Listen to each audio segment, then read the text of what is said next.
हमने सबने हरिवंश जी के नेतृत्व में सदन की शक्ति को और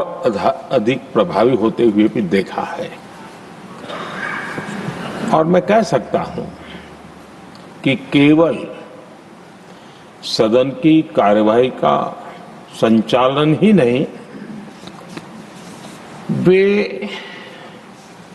अपने जीवन के जो भूतकाल के अनुभव है उसको भी बहुत ही सटीक तरीके से सदन को समृद्ध करने में उपयोग लाते हैं। उनका ये अनुभव पूरी कार्यवाही को, संचालन को और सदन के माहौल को और अधिक परिपक्व बनाता है। मुझे विश्वास है उपसभापति जी का नया कार्यकाल उसी भावना, संतुलन और समर्पण के साथ आगे बढ़ेगा और हम सबके प्रयासों से सदन की गरिमा को नई ऊंचाई प्राप्त होगी।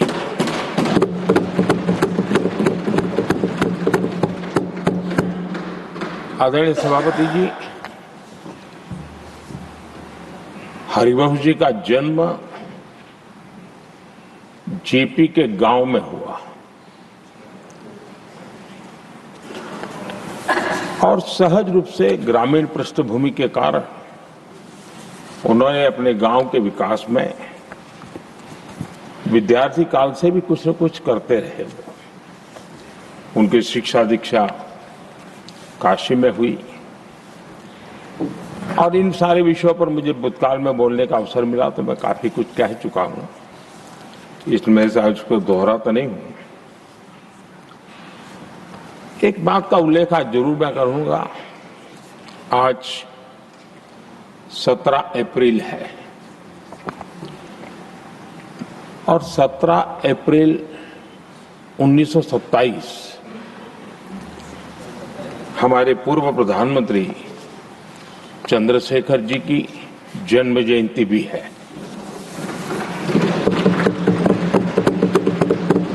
और विशेषता ये है कि आज 17 अप्रैल को आप जब तीसरी बार इस दायित्व को संभालने जा रहे हैं और वो भी चंद्रशेखर जी की जन्म जयंती पर, और चंद्रशेखर जी के साथ आपका जुड़ाव, उनके प्रति आपका लगाव और एक प्रकार से आप उनके सहयात्री रहे उनके पूरे कार्यकाल में, तो ये एक अपने आप में एक बहुत ही बड़ा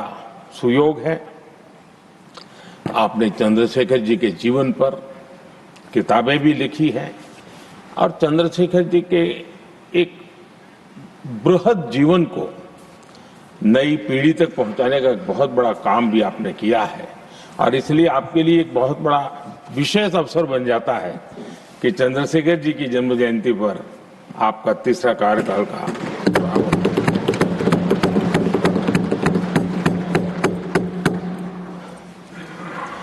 हरिवंश जी का सार्वजनिक जीवन केवल संसदीय कामों तक सीमित नहीं रहा है। पत्रकारिता के उच्च मानदंड आज भी आदर्श के रूप में रेखांकित किए जाते हैं। लंबा जीवन पत्रकारिता का रहा, लेकिन पत्रकारिता में भी उन्होंने उच्च मानदंड को हमेशा आधार माना। हम सब जानते हैं उनकी लेखनी में धार है, लेकिन उनकी वाणी में और व्यवहार में सौम्यता और शिष्टता भरी भरी रहती है। ये अपने आप में, और मैं जब गुजरात में था तब भी मैं उनकी लेखों को पढ़ने की मेरी आदत रही थी और मैं देखता था कि वे अपना पक्ष बड़ी दृढ़ता के साथ रखते थे और मैं अनुभव करता था कि उसमें काफी अध्ययन के बाद उसका निचोड़ उसमें प्रकट होता था। पत्रकारिता में भी अंतिम व्यक्ति तक पहुंचने का उनका निरंतर प्रयास रहा और एक सफल प्रयास भी रहा। और हम देखते हैं सदन में भी, चाहे पॉलिसी हो या प्रोसेस हो, उन बातों का कहीं न कहीं छाया हमें हमेशा नजर आती है और ये